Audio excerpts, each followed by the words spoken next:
ध्यान दिया जाए।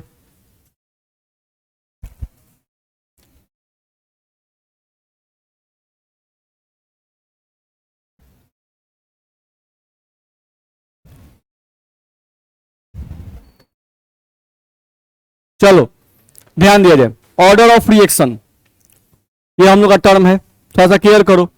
हम लोगों को देखा जाए अगर कोई रिएक्शन दिया हुआ है, अगर कोई रिएक्शन दिया हुआ है, मान लो ए प्लस बी बी यहां लिखा हुआ है,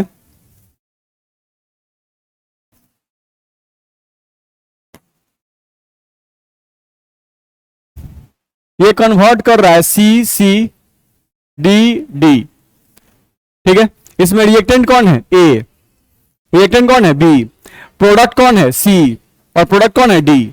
ध्यान रखना है यहां पर जो हम लोग ए और बी लिए हुए हैं ये स्टाइक्योमेट्रिक कोफिशिएंट है। ये क्या है? स्टाइक्योमेट्रिक कोफिशिएंट, नहीं रिएक्शन को बैलेंस करने के लिए हम लोग यूज करते हैं, वही यहां पर रिप्रेजेंट किए गए हैं। अब ये बताओ कि अगर रिएक्टेंट ए है और ए में से अगर अल्फा खर्च हो गया है, ए में से कितना खर्च हुआ है? अल्फा, नहीं इसका अमाउंट इनिशियली ए है और ए में से अल्फा खर्च हुआ है, और यहां पर इसमें से बीटा खर्च हुआ है। कितना खर्च हुआ है? बीटा। तो रेट ऑफ रिएक्शन का हम लोग फॉर्मूला बताए थे, आर बराबर के कॉन्सेंट्रेशन ऑफ रिएक्टेंट का पावर क्या लिखेंगे? अल्फा, और कॉन्सेंट्रेशन ऑफ बी का पावर क्या लिखेंगे? बीटा। ऐसा बताए थे कि नहीं बताए थे? बताया गया था नहीं। तो रेट ऑफ रिएक्शन लिखने का हम लोग का फॉर्मूला है आर बराबर के कॉन्सेंट्रेशन ऑफ फर्स्ट रिएक्टेंट का power alpha, concentration of second reactant का पावर बीटा। नहीं, यानी कि जो रिएक्टेंट का अमाउंट खर्च होता है उसी पर रेट ऑफ रिएक्शन डिपेंड करता है। जो रिएक्टेंट का अमाउंट खर्च होता है उसी पर रेट ऑफ रिएक्शन डिपेंड करता है। तो हम लोग इस तरह से लिख सकते हैं इसको, आर बराबर के ए का पावर अल्फा बी का पावर बीटा, जिसके बारे में हम लोग पहले से पढ़ चुके हैं, पढ़े हैं ना। चलो अब यहां पे टर्म क्या लिखा हुआ है? Order of reaction. ध्यान रखना है। तो ऑर्डर ऑफ रिएक्शन में क्या करना है? अगर इस रिएक्शन का हमसे ऑर्डर पूछ रहा है, ऑर्डर ऑफ रिएक्शन अगर हमसे पूछा जा रहा है, तो ऑर्डर ऑफ रिएक्शन का हमको कुछ नहीं करना है। कॉन्सेंट्रेशन ऑफ फर्स्ट रिएक्टेंट का जो पावर है और कॉन्सेंट्रेशन ऑफ सेकेंड रिएक्टेंट का जो पावर है, इन दोनों पावर्स को ऐड कर देना है, अल्फा प्लस बीटा। क्या करना है? Alpha plus beta. नहीं, यानी ऑर्डर ऑफ रिएक्शन कैसे डिफाइन होगा? नहीं, तो हम लोग क्या बोलेंगे कि रेट लॉ इक्वेशन, इस इक्वेशन को हम क्या बोलते हैं? पढ़ चुके हैं हम लोग, क्या बोलते हैं इसको? Rate law equation. ध्यान रखना है। तो रेट लॉ इक्वेशन में कॉन्सेंट्रेशन ऑफ रिएक्टेंट का जो पावर होता है, रेट लॉ इक्वेशन में कॉन्सेंट्रेशन ऑफ रिएक्टेंट के जो पावर्स होते हैं, इन पावर्स का जो एडिशन होता है वही हमें क्या बताएगा? Order of reaction. तो हमें क्या बताएगा? Order of reaction. तो देखो, तो लिखा हुआ है definition, the sum of power of the concentration of the reactant in the rate law equation is called order of reaction. यानी किसी भी रिएक्शन का अगर ऑर्डर हमसे पूछेगा तो ऑर्डर निकालने के लिए हम लोग क्या करना है? जो रेट लॉ इक्वेशन दिया रहेगा उस रेट लॉ इक्वेशन में कॉन्सेंट्रेशन ऑफ रिएक्टेंट के जो पावर्स होंगे उन पावर्स को क्या करना है? ऐड कर देना है। हम लोग क्या निकल जाएगा? ऑर्डर ऑफ रिएक्शन निकल जाएगा। ठीक। अच्छा, इन पावर्स का वैल्यू कैसे निकालते हैं? क्या रिएक्शंस को देखकर इन पावर्स का वैल्यू निकाला सकता है? नहीं। कैसे निकालते हैं? By experiment. नहीं, और इस पे आधारित हम लोग क्वेश्चन भी पिछले क्लास में बनाए थे। चलो आगे बढ़े हम लोग। देखो, तो हम लोग यहां से देखें अगर, तो क्या लिख रहा है? Order of reaction with respect to A. तो ए का पावर कितना था? अल्फा। तो अगर आपसे पूछे, ध्यान से पढ़ो, order of reaction with respect to A, तो क्या लिखेंगे? Alpha. Order of reaction with respect to B, तो क्या लिखेंगे? बीटा। ध्यान रखना है। और ओवरऑल ऑर्डर ऑफ रिएक्शन पूछेगा तो क्या लिखना है? Alpha plus beta. सिंपल सी बात है, दिक्कत नहीं है। चलो अगले पॉइंट पे आ जाओ। अगला पॉइंट यहां से क्या लिख रहा है? थोड़ा ध्यान दे। लिख रहा है कि ऑर्डर ऑफ रिएक्शन में be 0, 1, 2, 3 and even a fraction. यानी ऑर्डर ऑफ रिएक्शन का जो वैल्यू है वो आपको 0 भी आ सकता है, 1 भी आ सकता है, 2 भी आ सकता है, 3 भी आ सकता है, और यहां तक क्या आ सकता है? फ्रैक्शनल वैल्यू भी आ सकता है। ध्यान रखना है। तो वही बात बोला गया है। चलो अब यहां से बोल रहा है example of zero order reaction. हमको जीरो ऑर्डर रिएक्शन का एग्जांपल देना है।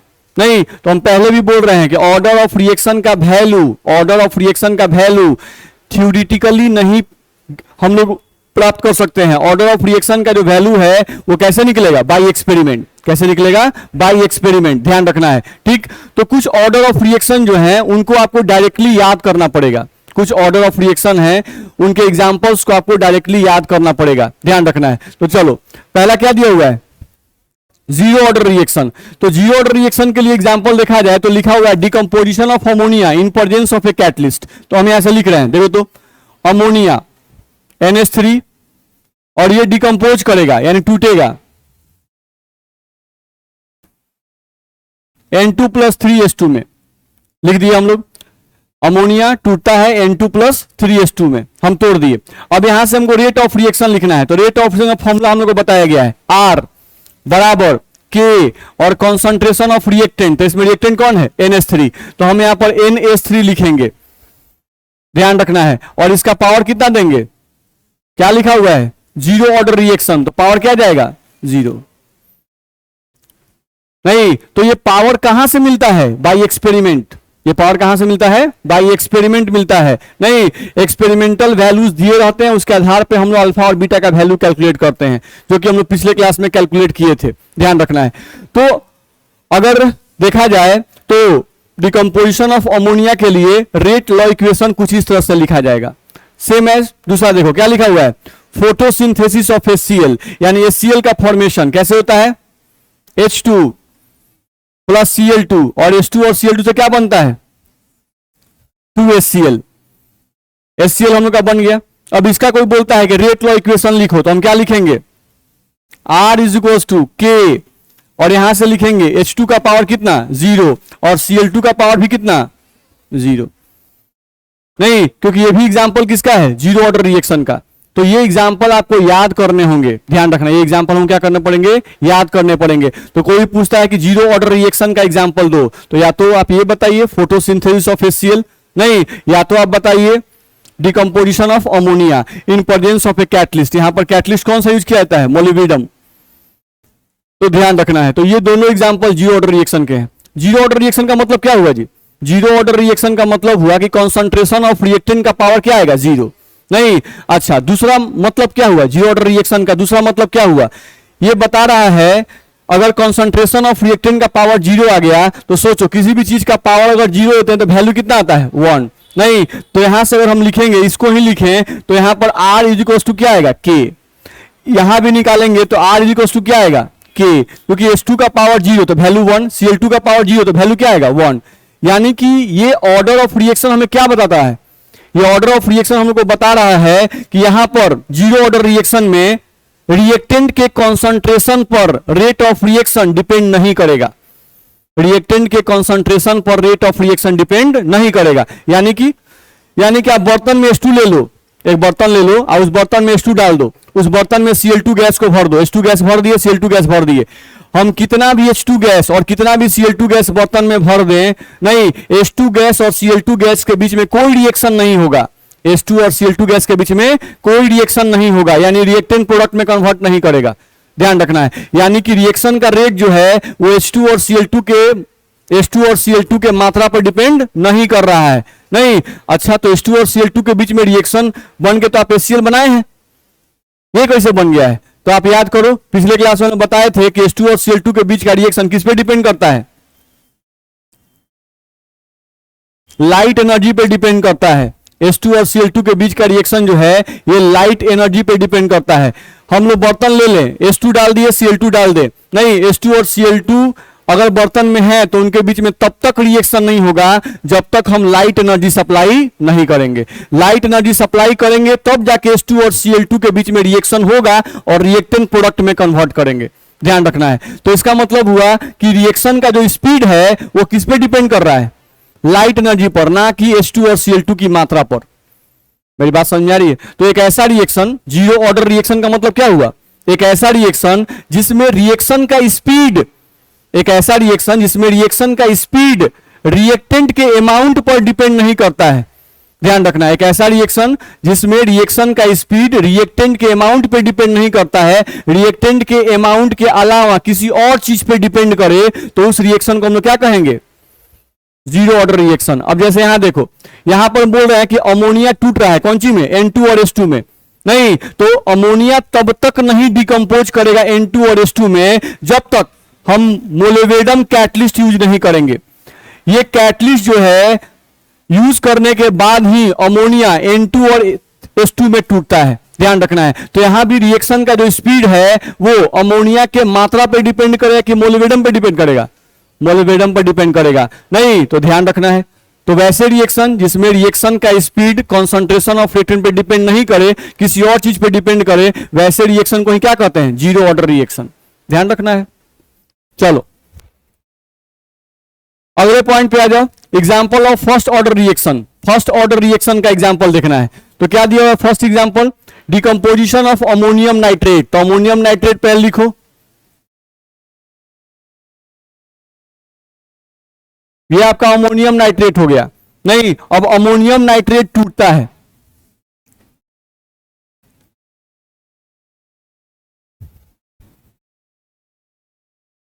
N2+2H2O में, ध्यान रखना है। तो अमोनियम नाइट्रेट टूटता है N2+2H2O में। नहीं, अब इस रिएक्शन के लिए जब हमको रेट इक्वेशन लिखा गया तो R बराबर K कॉन्सेंट्रेशन ऑफ NH4NO2 का पावर कितना 1, क्योंकि ये फर्स्ट ऑर्डर रिएक्शन है भाई, ध्यान रखना है। तो फर्स्ट ऑर्डर रिएक्शन में जब रेट लॉ इक्वेशन लिखेंगे तो उस केस में कॉन्सेंट्रेशन ऑफ रिएक्टेंट का पावर कितना आएगा 1, ध्यान रखना है। तो कॉन्सेंट्रेशन ऑफ रिएक्टेंट का पावर 1, इसका मतलब हुआ कि ये जो रिएक्शन है इसमें rate of reaction concentration of reactant पे डिपेंड करेगा कि नहीं करेगा, करेगा नहीं, क्योंकि यहां पर पावर 0 नहीं है।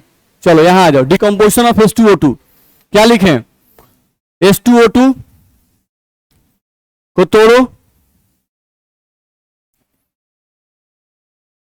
ये सब पहले भी हम लोग तोड़े हुए हैं, 2H2O + O2 टूट गया, नहीं अब ये टूट गया। चलो यहां पर रेट ऑफ रिएक्शन लिखेंगे तो R बराबर, ये भी किसका एग्जांपल है, फर्स्ट ऑर्डर का, तो R बराबर K, रिएक्टेंट कौन है H2O2, पावर कितना देंगे 1, क्योंकि फर्स्ट ऑर्डर रिएक्शन का एग्जांपल है। ये पावर कहां से मिलते हैं, by experiment, not by seeing reaction. Reaction को देख कर ये पावर हम नहीं ले सकते हैं, ध्यान रखना है। नहीं, तो डिकम्पोजिशन ऑफ H2O2 जो है ये भी फर्स्ट ऑर्डर रिएक्शन का एग्जांपल है, ध्यान रखना है। तो ये एग्जाम्पल आपको याद करने होंगे, ध्यान रखना है। जैसे एग्जाम में पूछेगा give an example of zero order reaction, नहीं तो हमको ध्यान रखना होगा भाई example of zero order reaction कौन सा था, तो फोटोसिंथेसिस ऑफ HCl, नहीं H2 + Cl2 in presence of light energy converted into HCl, ध्यान रखना है। अच्छा, फर्स्ट ऑर्डर रिएक्शन का एग्जांपल पूछ रहा है, decomposition of H2O2, hydrogen peroxide का टूटना, नहीं ये फर्स्ट ऑर्डर रिएक्शन का एग्जांपल है, ध्यान रखना है। तो हमको रेट ऑफ रिएक्शन H2O2 का पावर 1, अब ये रिएक्शन याद हो उससे मतलब नहीं है, ये याद चाहिए, ये याद चाहिए। डिकम्पोजिशन ऑफ अमोनियम नाइट्रेट, हो सकता है कि रिएक्शन हमको नहीं याद हो, अच्छा NH4NO2 नहीं क्या चीज में टूटता है हम नहीं तोड़ पा रहे हैं, ध्यान रखना है। नहीं, लेकिन आपको ये बात याद होनी चाहिए कि इस तरह से हम लोग बात को लिख लें, बात में दिक्कत है तो ध्यान रखना है। तो R बराबर K H2O2 का पावर 1। अच्छा, ऑर्डर ऑफ रिएक्शन एक्चुअली क्या बताता है जी, ऑर्डर ऑफ रिएक्शन क्या बताता है, पूछ दिया कि ठीक है ऑर्डर ऑफ रिएक्शन समझ गए कि ऑर्डर ऑफ रिएक्शन का मतलब आप बता दिए कि रेट लॉ इक्वेशन में कंसंट्रेशन ऑफ रिएक्टेंट का जो पावर होता है उस पावर को जोड़ देना है। नहीं, जैसे A का पावर अल्फा, B का पावर बीटा है तो अल्फा प्लस बीटा से हम लोग क्या निकल गया, ऑर्डर ऑफ रिएक्शन निकल गया। तो कोई पूछ सकता है कि ऑर्डर ऑफ रिएक्शन तुम्हें क्या बताता है, तो ऑर्डर ऑफ रिएक्शन हमें बताता है नहीं कि कंसंट्रेशन ऑफ रिएक्टेंट को इंक्रीज करने से रेट ऑफ रिएक्शन कितना तेजी से इंक्रीज करेगा। ऑर्डर ऑफ क्या बताता है, रिएक्टेंट का अमाउंट बढ़ाने से आर का वैल्यू, आर मतलब rate of reaction, speed of reaction कितना तेजी से बढ़ेगा, ये कौन बताता है, ऑर्डर ऑफ रिएक्शन। जैसे जो पिछला एग्जांपल था उसमें पावर्स क्या थे 0, तो क्या कंसंट्रेशन ऑफ रिएक्टेंट बढ़ाएंगे तो क्या आर का वैल्यू भी बढ़ जाएगा क्या, नहीं, यहां पर कंसंट्रेशन ऑफ रिएक्टेंट का पावर 0 है, यानी rate of reaction concentration of reactant पे डिपेंड नहीं कर रहा है। लेकिन यहां आओ, फर्स्ट ऑर्डर रिएक्शन में हम लोग कंसंट्रेशन ऑफ रिएक्टेंट का पावर 1 है, इसका मतलब हुआ कि अगर कंसंट्रेशन ऑफ रिएक्टेंट को 2 गुना करेंगे तो रेट ऑफ रिएक्शन भी 2 गुना बढ़ जाएगा, कंसंट्रेशन ऑफ रिएक्टेंट को 4 गुना करेंगे तो रेट ऑफ रिएक्शन भी 4 गुना बढ़ जाएगा। नहीं, यानी ऑर्डर ऑफ रिएक्शन हमें बताता है कि कॉन्सेंट्रेशन ऑफ रिएक्टेंट चेंज करने से रेट ऑफ रिएक्शन कितना तेजी से चेंज करेगा, how rate of reaction changes with changing in concentration of reactant, ध्यान रखना है। ठीक, जैसे दूसरा एग्जांपल देखो, example of second order reaction, second order reaction का एग्जांपल देखो क्या लिखा हुआ है, डिसोसिएशन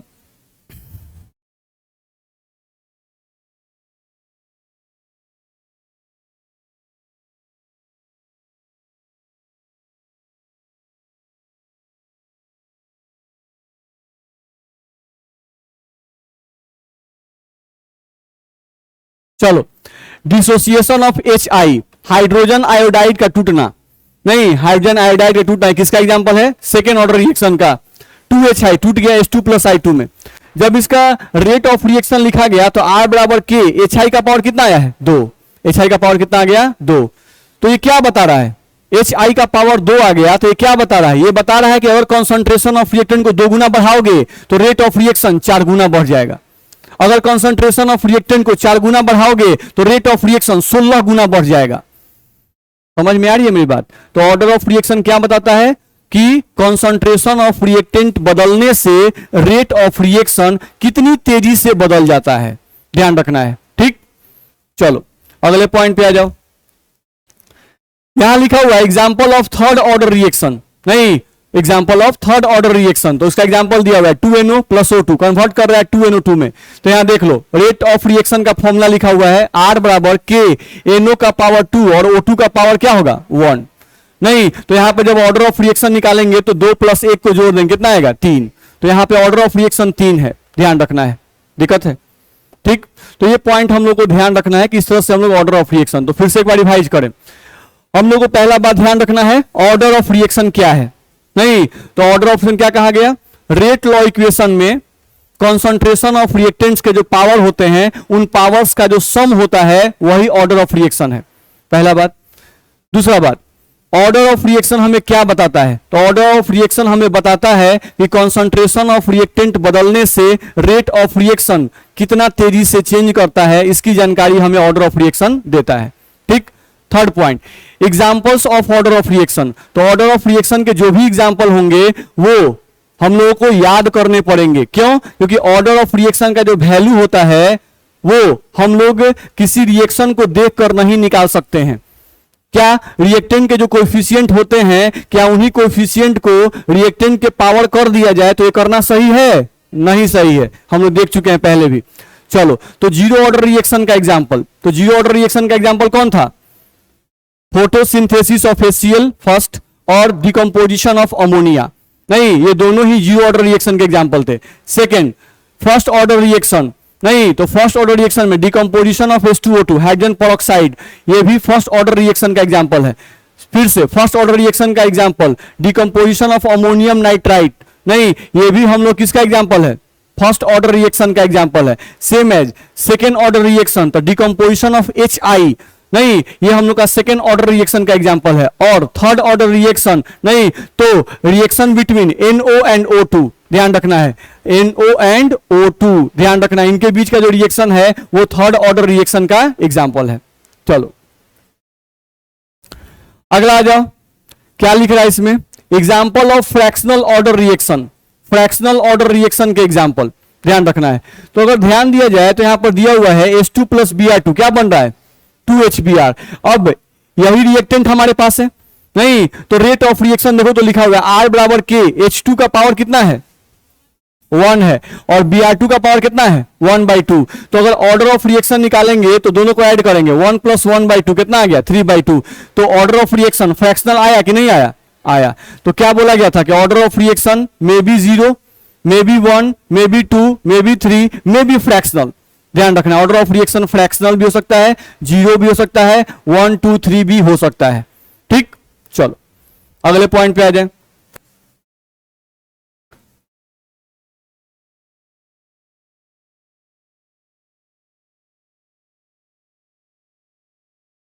लिख रही है क्या, हाँ लिखो लिखो, तुम तेजी में लिखो, काहे को नहीं लिखेगी तो उसका कंसंट्रेशन कहीं और रहता है। चलिए अब यहां से हम समझ गए कि ऑर्डर ऑफ रिएक्शन जो है इसके एग्जाम्पल्स क्या क्या है ध्यान रखना है। अब ऑर्डर ऑफ रिएक्शन के एग्जाम्पल्स के बाद हम लोग को थोड़ा सा देखना है यूनिट ऑफ रेट कांस्टेंट। नहीं, याद करो हम लोग पिछले क्लास में कहे थे कि रेट कांस्टेंट का जो यूनिट है वो किस पे डिपेंड करता है, ऑर्डर ऑफ रिएक्शन पे डिपेंड करता है। जैसे जीरो ऑर्डर रिएक्शन होगा तो उस केस में रेट कांस्टेंट का यूनिट कुछ और होगा। ठीक है, रेट कांस्टेंट कौन सा था इस इक्वेशन में, हम यहां जो के लिखे हुए हैं के क्या है, रेट कांस्टेंट। अब इसी के यूनिट के बारे में हम लोग को पढ़ना है, ध्यान देते हैं। जैसे एनसीईआरटी में एक आसान सा क्वेश्चन दिया हुआ है, देखो तो बनेगा क्या बोल रहा है, calculate the overall order of reaction. Rate दे दिया हुआ है, रेट बराबर के ए का पावर 1/2 अब Br2 का पावर 3/2। अब बोल रहा है ऑर्डर ऑफ रिएक्शन निकालने के लिए तो क्या करना पड़ेगा, जोड़ना पड़ेगा। नहीं सोचो, ऐसा क्वेश्चन भी बोर्ड एग्जाम में आता है। नहीं इसको भी बच्चे जो हैं नहीं वो पूरा गेस्ट पेपर में पूरा खोजते हैं और खोजने के बाद निकालने की कोशिश करते हैं, लेकिन उनसे नहीं बन पाता है। क्या है कि यहां पर क्या दिया हुआ है 1/2 या 3/2 बस में आया। मान लो एग्जाम में जो क्वेश्चन आया हुआ है जो आपका गेस्ट पेपर है उसमें यहां पर दे दिया है 2/3 या 4/5, नहीं मैच किया इसलिए बच्चा नहीं लिख पाया। ऐसा भी होता है बोर्ड एग्जाम में, बस में आ रहा है ना। नहीं तो ऐसे ऐसे लोग हैं जो खोजते हैं ऐसे क्वेश्चन को भी, तो इसमें करना क्या है, ऐड करना है। तो क्या करेंगे 1/2 3/2 कितना आएगा जी 4/2 यानी कि 2 आएगा। वैसे ही यहां पर दिया गया रेट इज इक्वल टू ए का पावर 3/2 और Br का पावर -1, क्या आएगा वैल्यू, तो बस ऐड कर देना है, कुछ करना नहीं है। चलो अगले पॉइंट पे आए। अगला हम लोग को यहां से टॉपिक दिया हुआ है यूनिट ऑफ रेट कांस्टेंट। थोड़ा रेट कांस्टेंट के यूनिट के बारे में पढ़ते हैं। चलो देखो तो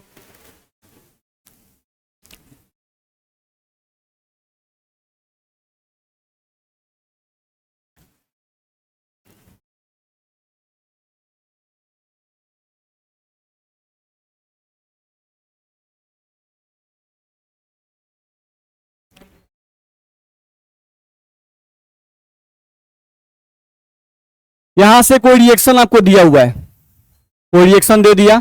अब हम यहां पे लिख रहे हैं रेट इक्वेशन R बराबर के कॉन्सेंट्रेशन ऑफ ए का पावर अल्फा और कॉन्सेंट्रेशन ऑफ बी का पावर बीटा। इसका रेट लॉ इक्वेशन ऐसे लिखते हैं ना, लिख दिए। चलो अब हमको इस के का यूनिट निकालना है, इसका निकालना है रेट कांस्टेंट, इसी को बोलते हैं रेट कांस्टेंट।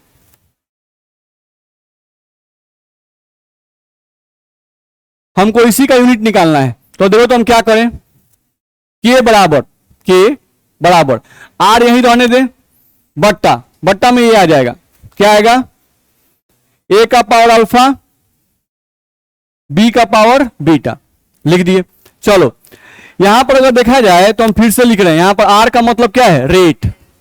चलो ये क्या पढ़ते हैं इसको, कॉन्सेंट्रेशन ऑफ रिएक्टेंट। क्या पढ़ते हैं इसको, कॉन्सेंट्रेशन ऑफ रिएक्टेंट। तो हम देखो यहां पे लिख रहे हैं बाबू, देखो कॉन्सेंट्रेशन नहीं, ये एक्चुअली क्या है कॉन्सेंट्रेशन ऑफ रिएक्टेंट का पावर क्या अल्फा। ये भी क्या है कॉन्सेंट्रेशन ऑफ रिएक्टेंट, तो कॉन्सेंट्रेशन ऑफ रिएक्टेंट का पावर क्या लिखेंगे बीटा, लिख दिए। अच्छा ये देखो तो के बराबर हम यहां से लिख रहे हैं रेट, उतार दिए बट्टा में। यहां पर हम लोग को लिखा हुआ है कॉन्सेंट्रेशन, तो कुछ ऐसा कर सकते हैं क्या, कॉन्सेंट्रेशन का पावर अल्फा प्लस बीटा लिख दे, कोई दिक्कत है किसी को, दिक्कत नहीं है। चलो अच्छा रेट का फॉर्मूला याद करो, रेट का फॉर्मूला था delta C by delta T, change in concentration बटा चेंज इन टाइम, यानी इसका फॉर्मूला था कॉन्सेंट्रेशन बटा टाइम। कुछ याद आ रहा है, कॉन्सेंट्रेशन बटा टाइम। तो हम आर का फॉर्मूला लिख दिए कॉन्सेंट्रेशन बटा टाइम और इस चीज को उतार दिए, कॉन्सेंट्रेशन का पावर अल्फा प्लस बीटा को हम एन मान लिए। क्या मान लिए, एन, यानी मान लिए कि अल्फा प्लस बीटा जोड़ के कितना आया होगा, एन आया होगा। बोलो इतना में दिक्कत है, सब कुछ देख लो ध्यान से। एक रिएक्शन दिया हुआ है, इस रिएक्शन के लिए रेट लॉ इक्वेशन लिखना हम बता चुके हैं। तो हमारे पास फॉर्मूला है आर बराबर के ए का पावर अल्फा बी का पावर बीटा। हमको क्या करना है, तो रेट कांस्टेंट का यूनिट निकालना है। किसका यूनिट निकालना है, रेट कांस्टेंट का। तो इस के को यही रहने दिए और इन दोनों को उठा के आर के बट्टा में भेज दिए नहीं, रेट को उतार दिए, ये क्या है कंसंट्रेशन, तो कंसंट्रेशन का पावर अल्फा लिखे। ये भी क्या है, तो कंसंट्रेशन, उसका पावर बीटा लिख दिए। नहीं, नीचे आ गए, के बराबर रेट, कंसंट्रेशन का पावर, इन दोनों का बेस सेम है तो अल्फा प्लस बीटा लिख दिए। चलो रेट का फॉर्मूला होता है कंसंट्रेशन बटा टाइम, उतार दिए। नहीं, इसको उतार दिए, कंसंट्रेशन का पावर अल्फा प्लस बीटा था तो हम मान लिए कि अल्फा प्लस बीटा का जोड़ क्या होगा, एन आया होगा। नहीं, अच्छा ये एन क्या रिप्रेजेंट कर रहा है, ऑर्डर ऑफ रिएक्शन। ये एन क्या रिप्रेजेंट कर रहा है, ऑर्डर ऑफ रिएक्शन को रिप्रेजेंट कर रहा है। बोलो इतना में दिक्कत है, किसी को भी दिक्कत है पहले बोलो, आगे बढ़े। चलो, तो यहां से अगर देखें हम लोग तो हमारे पास के का एक फॉर्मूला आ गया। क्या फॉर्मूला आ गया, कंसंट्रेशन बटा टाइम अगुना कंसंट्रेशन का पावर कितना, एन। नहीं, जहां पर एन जो है ये अल्फा प्लस बीटा था, तो ये क्या बताता है, ऑर्डर ऑफ रिएक्शन हमको बताता है। सही है, इतना में तो कोई दिक्कत नहीं है। अब हम लोग को देखो तो पहले क्या कर रहा है, यूनिट ऑफ के फॉर जीरो ऑर्डर रिएक्शन। तो ये बताओ कि अगर हम लिखें यहां से फॉर जीरो ऑर्डर रिएक्शन, तो ये बताओ कि जीरो ऑर्डर रिएक्शन के लिए ये जो एन होगा, इस एन का मान कितना आएगा, जीरो। तो एन का मान जीरो रख दिए। नहीं, अब इस फॉर्मूला में एन का मान जीरो रखो, के बराबर कंसंट्रेशन बट्टा में टाइम मल्टीप्लाइड बाई कंसंट्रेशन का पावर कितना, जीरो। तो यहां से हम लोग को देखा जाए तो क्या बच गया, कंसंट्रेशन बटा टाइम। अच्छा याद है कंसंट्रेशन को हम लोग मोलारिटी लिखते थे, कंसंट्रेशन को हम लोग मोलारिटी लिखते थे, तो मोलारिटी बटा टाइम। चलो ये बताओ कि मोलारिटी का यूनिट क्या होता है, मोल पर लीटर। तो हम यहां से लिख दिए मोल, अब बट्टा में यहां पर लीटर, गुना में आ गया टाइम। तो यहां से हमारे पास फॉर्मूला यानी कि इसका के का यूनिट हो गया मोल पर लीटर पर टाइम। तो ये जो यूनिट आया किसका, रेट कांस्टेंट का, ये किस ऑर्डर ऑफ रिएक्शन के लिए आया, जीरो ऑर्डर रिएक्शन के लिए। तो जब भी कोई पूछेगा कि जीरो ऑर्डर रिएक्शन के लिए रेट कांस्टेंट का यूनिट बताइए, तो यूनिट क्या होगा, मोल पर लीटर पर टाइम। बता सकते हैं, ठीक। चलो, तो सिमिलरली हम किसी के लिए भी निकाल सकते हैं, जैसे फर्स्ट ऑर्डर रिएक्शन। तो फिर से फॉर्मूला लिखते हैं, के का फॉर्मूला अभी हम लोग पढ़े थे, क्या था, कंसंट्रेशन बटा टाइम गुना कंसंट्रेशन का पावर क्या था, एन, यही था। अब अगर फर्स्ट ऑर्डर रिएक्शन लिखा हुआ है तो ये बताओ कि एन का मान कितना रखेंगे, 1। तो के बराबर तुम ही बताओ क्या लिखें यहां पे, कंसंट्रेशन बट्टा में क्या लिखें, टाइम, अगुना में कंसंट्रेशन का पावर कितना, 1 लिखेंगे। कंसंट्रेशन से कंसंट्रेशन कट जाएगा, क्या बच जाएगा, 1 बटा टाइम। तो 1 बटा टाइम का मतलब हो गया पर टाइम, और पर टाइम का मतलब तुम्हारा यूनिट हो सकता है पर सेकेंड आ जाए, हो सकता है कि यूनिट पर मिनट आ जाए, हो सकता है यूनिट पर आवर आ जाए। बस में रहे नहीं, तो जीरो ऑर्डर रिएक्शन के लिए रेट कांस्टेंट का यूनिट हम लोग को आया कौन सा, मोल पर लीटर पर टाइम आया नहीं। और फर्स्ट ऑर्डर रिएक्शन के लिए हम लोग को यूनिट क्या चाहिए आ गया, पर टाइम, ध्यान रखना है। चलो सेम एज अगर कोई बोलता है सेकेंड ऑर्डर रिएक्शन के लिए निकालने के लिए, तो निकलेगा कि नहीं निकलेगा, निकलेगा। बताओ सब कितना आएगा, निकाल के बताइए फटाक दे कितना आएगा। सेकेंड ऑर्डर रिएक्शन के लिए क्या आएगा, फॉर्मूला लिख दें,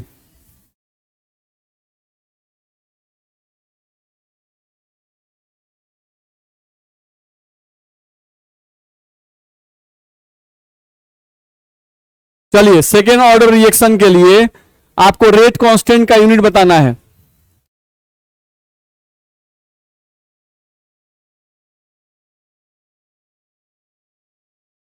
बोलो,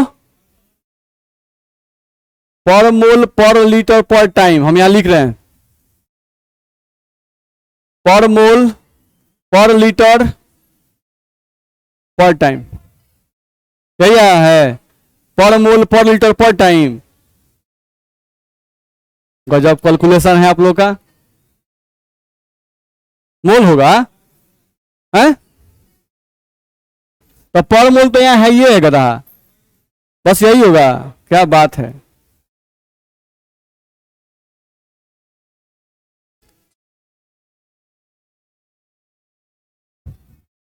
है, मोल पर लीटर होगा।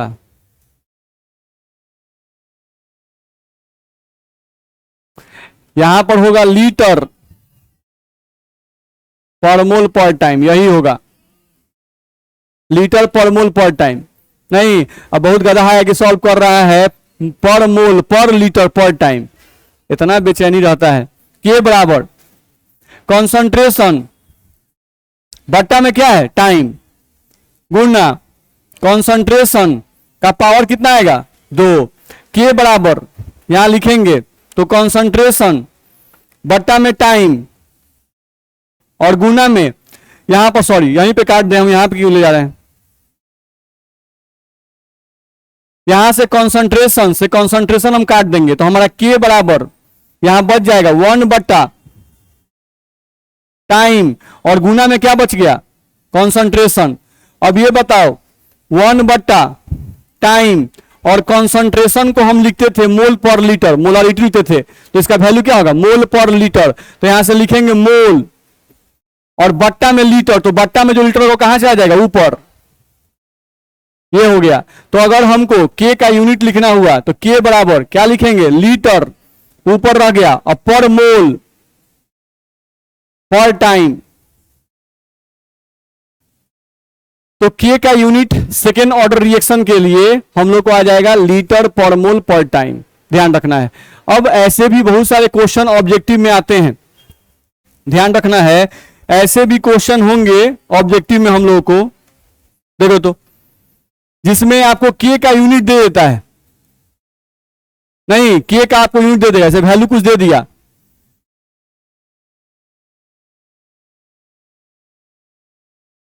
ये दे दिया के का ये वैल्यू आपको दे देगा और बोलेगा फाइंड ऑर्डर ऑफ रिएक्शन, तो क्या होगा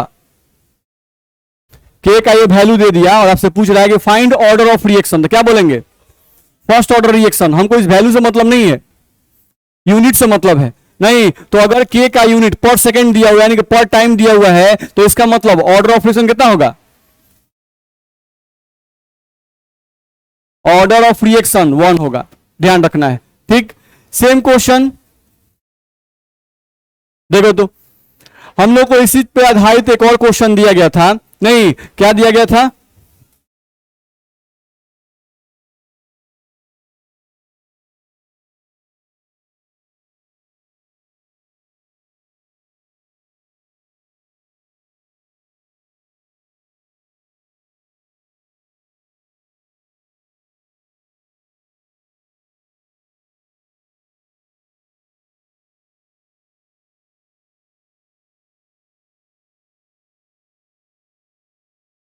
बोलो, ये भी एक क्वेश्चन आपका पूछ चुका है, which order of reaction has same unit as rate of reaction, बोलिए जीरो ऑर्डर रिएक्शन, सही है।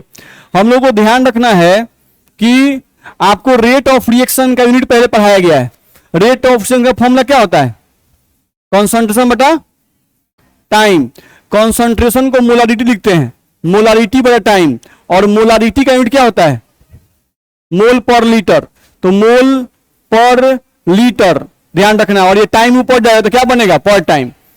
तो अगर कोई बोलता है कि रेट ऑफ रिएक्शन का यूनिट क्या है तो यही है मोल पर लीटर पर टाइम, और अभी कुछ देर पहले हम लोग जीरो ऑर्डर रिएक्शन का निकाले थे, जीरो ऑर्डर रिएक्शन के लिए के का यूनिट हम लोग निकाले थे मोल पर लीटर पर टाइम निकाले थे। नहीं तो क्वेश्चन क्या आया था बोर्ड एग्जाम में, क्वेश्चन हम लोग को ये आया कि which order of reaction have same unit as rate of reaction, नहीं रेट ऑफ रिएक्शन के बराबर यूनिट, नहीं which order of reaction have same unit as rate of reaction, तो zero order reaction, rate of reaction unit mole per litre पर time, और zero order reaction के लिए rate constant का unit क्या होता है मोल पर लीटर पर टाइम। बोलो दिक्कत है, बोल सकते हैं। तो इस टाइप का क्वेश्चन आपको आता है, तो आपको ये सब क्वेश्चन आपको ध्यान में रखना होगा, दिक्कत है इसमें। चलो आगे बढ़ते हैं।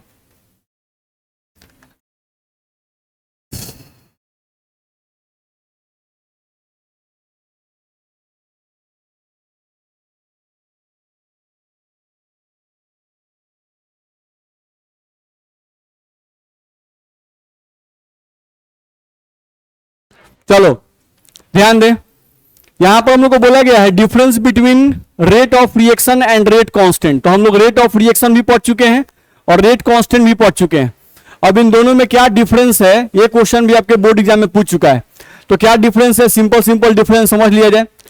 रेट ऑफ रिएक्शन क्या बोल रहा है कि rate of reaction depends upon concentration of reactant. Depend करता है कि नहीं, किसी भी रिएक्शन का रेट कंसंट्रेशन ऑफ रिएक्टेंट पे डिपेंड करता है। बात सही है, हाँ सभी रिएक्शन के लिए बात सही नहीं है, लेकिन मैक्सिमम रिएक्शन के केस में rate of reaction concentration of reactant पे डिपेंड करता है। Rate constant does not depend upon concentration of reactant, पढ़ चुके हैं। रेट कांस्टेंट का जो वैल्यू है ये कंसंट्रेशन ऑफ रिएक्टेंट पे डिपेंड नहीं करता है। अच्छा पूछा जाए क्यों नहीं करता है, हाँ रेट कांस्टेंट का वैल्यू कंसंट्रेशन ऑफ रिएक्टेंट पे इसलिए डिपेंड नहीं करता है क्योंकि रेट कांस्टेंट डिफाइन है यूनिट कंसंट्रेशन ऑफ रिएक्टेंट के लिए। तो अगर कंसंट्रेशन ऑफ रिएक्टेंट अगर हम 1 रखेंगे और उसका पावर हम कुछ भी दे दे 5, 10, 15 तो वैल्यू 1 ही आएगा ना। मेरी बात समझ में आ रही है, दिक्कत है इसमें। चलो तो ये बात हम लोग को ध्यान रखनी है। अच्छा रेट ऑफ रिएक्शन का जो यूनिट है वो चेंज करता है क्या, नहीं। रेट ऑफ रिएक्शन का यूनिट फिक्स है क्या, मोल पर लीटर पर टाइम, नहीं। लेकिन रेट कांस्टेंट जो कि के, क्या रेट कांस्टेंट का यूनिट फिक्स है, नहीं। अलग अलग ऑर्डर ऑफ रिएक्शन के लिए रेट कांस्टेंट का यूनिट क्या होता है, अलग अलग, नहीं। तो its unit depends upon order of reaction. जैसे अभी हम लोग पढ़े जी ऑर्डर रिएक्शन के लिए मोल पर लीटर पर टाइम, फर्स्ट ऑर्डर के लिए पर टाइम, सेकेंड ऑर्डर के लिए लीटर पर मोल पर टाइम, नहीं। तो इसका वैल्यू चेंज करते रहता है लेकिन इसका वैल्यू यूनिट का चेंज नहीं करता है। अगले पॉइंट पे आओ, it changes with change in time. एक रिएक्शन के लिए, एक रिएक्शन अगर हम करा रहे हैं तो क्या पूरे रिएक्शन के दौरान रिएक्शन का रेट सेम रहता है कि चेंज करते रहता है, चेंज करते रहता है। ध्यान रखना है रिएक्शन का रेट, स्पीड, रिएक्शन का स्पीड पूरे रिएक्शन के दौरान सेम नहीं रहता है, चेंजेबल होते रहता है। कभी स्पीड होता है, कभी स्लो होता है, कभी रुक जाता है, नहीं। लेकिन रेट कांस्टेंट का वैल्यू एक रिएक्शन के लिए क्या होता है, कांस्टेंट होता है। पूरे रिएक्शन के दौरान रेट कांस्टेंट का वैल्यू क्या होता है, कांस्टेंट होता है। इसका वैल्यू चेंज नहीं करता है। इसका वैल्यू चेंज कब करता है, जब हम टेम्परेचर को चेंज करते हैं तब। ध्यान रखना है, अगर टेम्परेचर नहीं चेंज करें तो एक रिएक्शन के रेट कांस्टेंट का वैल्यू पूरे रिएक्शन के दौरान सेम रहता है। दिक्कत है इतना में, आज पूरा जोर लगा दिया पढ़ने पड़ी तो लिखो लिखो, तो समझ भी रही है खाली लिखिए रही है।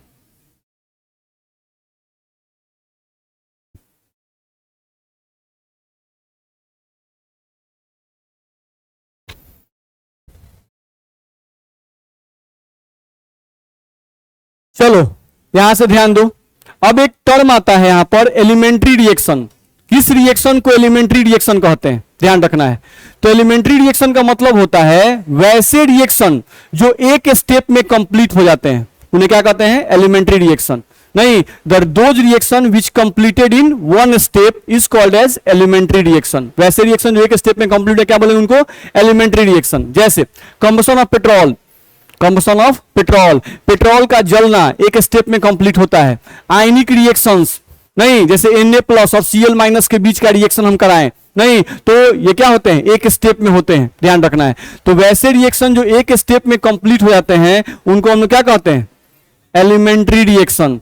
ठीक, अच्छा एक स्टेप में कोई रिएक्शन कंप्लीट हो जाता है, नहीं, इसका मतलब क्या हुआ, इसका मतलब हुआ कि पहली बार में ही रिएक्टेंट के बीच का जो टकराव हुआ वो सही दिशा में हुआ, नहीं, और पहली बार में ही रिएक्टेंट के पास सफिशिएंट अमाउंट ऑफ एनर्जी भी अवेलेबल थी। ध्यान रखना है, क्योंकि हम लोग बता चुके हैं किसी भी रिएक्शन को होने के लिए इंपॉर्टेंट कंडीशंस क्या हैं, तो रिएक्टेंट के बीच में टकराव होना चाहिए, टकराव सही दिशा में होना चाहिए और रिएक्टेंट के पास सफिशिएंट अमाउंट ऑफ एनर्जी होनी चाहिए, तभी रिएक्टेंट्स के बीच में रिएक्शन होगा और नहीं तो रिएक्शन नहीं होगा।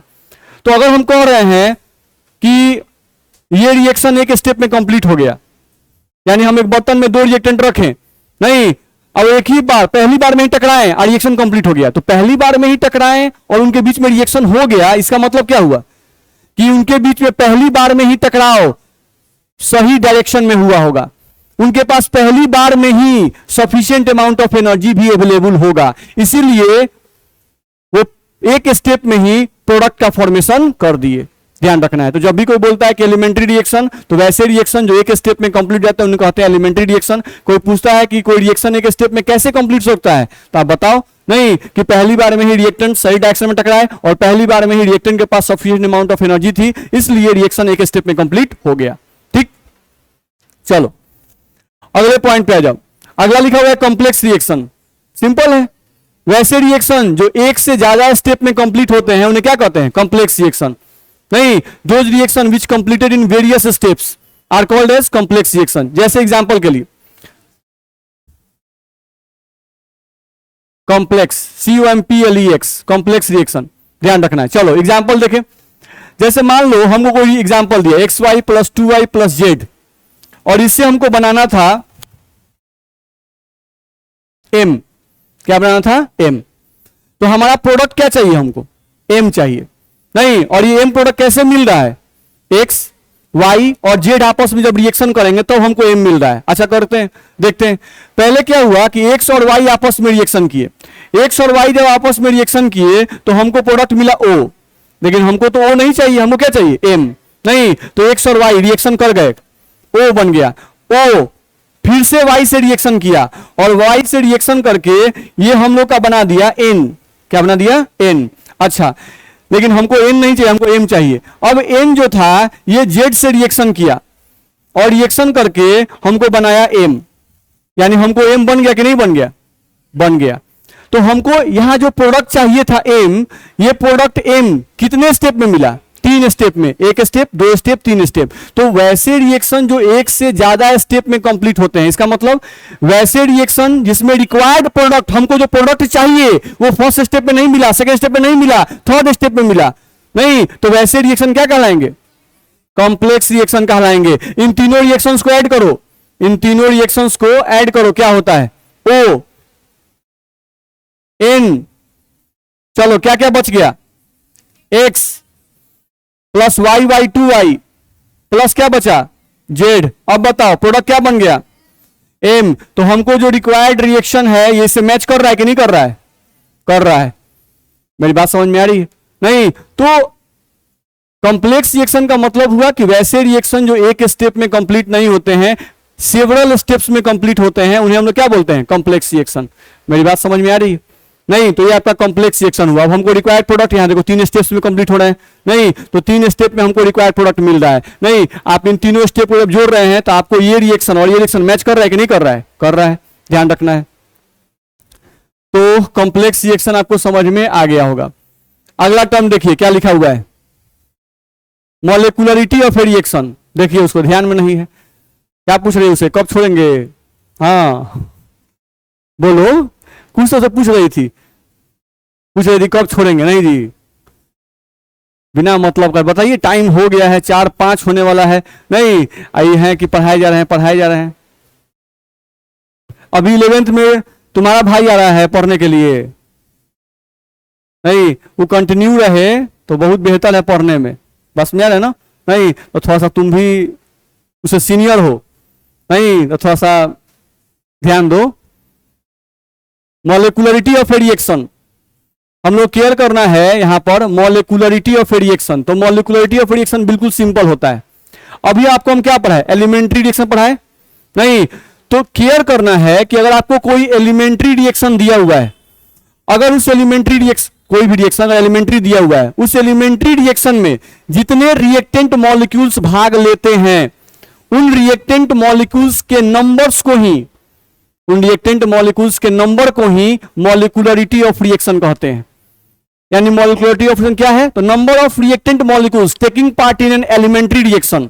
ध्यान रखना है, मॉलिक्यूलरिटी ऑफ रिएक्शन कभी भी कॉम्प्लेक्स रिएक्शन के लिए डिफाइन नहीं है। किसके लिए डिफाइन है, एलिमेंट्री रिएक्शन के लिए। ध्यान रखना है, जैसे हम यहां पे कोई एलिमेंट्री रिएक्शन लिख दें, जैसे मान लो ये लिख दिए NH4 NO2 मान लो लिख दिए, और NH4 NO2 को हम यहां से तोड़ दिए N2 और +2H2O में तोड़ दिए, N2 + 2H2O में तोड़ दिए, और हम बोल दिए कि बाबू ये एलिमेंट्री रिएक्शन है, तुमको बता दिया गया किसी रिएक्शन को देखकर हम नहीं बता सकते हैं कि वो एलिमेंट्री है कि कॉम्प्लेक्स है, आपको बताया रहेगा क्वेश्चन में, ध्यान रखना है। तो आपको बोल दिया कि ये रिएक्शन जो है एलिमेंट्री रिएक्शन है, और एलिमेंट्री रिएक्शन है, और आपसे पूछा जाए कि बाबू इस रिएक्शन की मोलिकुलरिटी बताओ, नहीं तो मोलिकुलरिटी कितनी 1, क्योंकि इसमें रिएक्टेंट मॉलिक्यूल कितने भाग ले रहे हैं 1, ध्यान रखना है। तो सिंपल है, मोलिकुलरिटी का मतलब है कि number of reactant molecules taking part in elementary reaction, ध्यान रखना है। अच्छा बताओ, मोलिकुलरिटी ऑफ रिएक्शन बताने के लिए क्या कुछ एक्सपेरिमेंट करना पड़ेगा क्या? नहीं, सिंपली जो रिएक्शन लिखा रहा है उसमें रिएक्टेंट मॉलिक्यूल्स को काउंट कर लेना है और काउंट करके बता देना है कि एलिमेंट्री ऑफ रिएक्शन कितना होगा। जैसे सिंपल हम यहां पे लिख दें H2 और प्लस Cl2, और यहां से हम प्रोडक्ट बना दें H2 प्लस Cl2 से प्रोडक्ट हमारा बन गया 2HCl, ये प्रोडक्ट हमारा बन गया। अब तुमसे हम बोले कि बाबू इसका मोलिकुलरिटी बताओ, तो इसका मोलिकुलरिटी कितना 2, ध्यान रखना है। एक रिएक्टेंट मॉलिक्यूल H2 है, एक रिएक्टेंट मॉलिक्यूल कौन है Cl2 है, तो रिएक्टेंट मॉलिक्यूल यहां पर 2 है, तो मोलिकुलरिटी कितनी होगी 2 होगी, ध्यान रखना है। तो मोलिकुलरिटी ऑफ रिएक्शन हम रिएक्शन को देखकर बता सकते हैं, लेकिन क्या ऑर्डर ऑफ रिएक्शन रिएक्शन को देखकर बता सकते हैं? नहीं। अब सोचो, अभी कुछ देर पहले पढ़े थे, इस रिएक्शन का ऑर्डर क्या था 1, इस रिएक्शन का ऑर्डर क्या था 1, डिकम्पोजिशन ऑफ अमोनियम नाइट्रेट, नहीं पढ़े थे? नहीं। तो इस रिएक्शन का ऑर्डर ऑफ रिएक्शन कितना था 1 पढ़े थे। अब सोचो H2 plus Cl2 in presence of light energy, इसका ऑर्डर ऑफ रिएक्शन क्या पढ़े थे 0, इसका ऑर्डर ऑफ रिएक्शन अभी तुम पढ़े थे कुछ देर पहले, ऑर्डर ऑफ रिएक्शन से क्या पढ़े थे 0, बताओ। नहीं, तो इसका ऑर्डर ऑफ रिएक्शन 0 पढ़े, और इसका ऑर्डर ऑफ रिएक्शन क्या पढ़े 1 पढ़े। तो ऑर्डर ऑफ रिएक्शन का वैल्यू क्या रिएक्शन को देखकर बताया जा सकता है? नहीं, ऑर्डर ऑफ रिएक्शन का वैल्यू कभी भी रिएक्शन को देखकर नहीं बताया सकता है। उसका वैल्यू बताने के लिए एक्सपेरिमेंटल रिजल्ट्स होते हैं, उन पर एक्सपेरिमेंट्स दिए रहते हैं, उन एक्सपेरिमेंट्स के आधार पर हम लोग अल्फा और बीटा का मान निकालते हैं, जो कि पिछले क्लास में निकाले थे। आप लोग नहीं निकाले थे? 2 क्वेश्चन हम बनाए थे, याद है? एगो दिए थे जिसमें वैल्यू सब नहीं था, तो फटाफट आप लोग बता दिया अल्फा का वैल्यू 1 2 3 नहीं बता दिए थे, बस में रहा है। एक्चुअली मालूम चला कि उसको लॉग टेबल से सॉल्व करना पड़ा था। चलो समझ में आई इतना बात? चलिए, तो आज के लिए इतना ही पढ़ते हैं, मोलिकुलरिटी तक अगले क्लास में आगे बढ़ेंगे।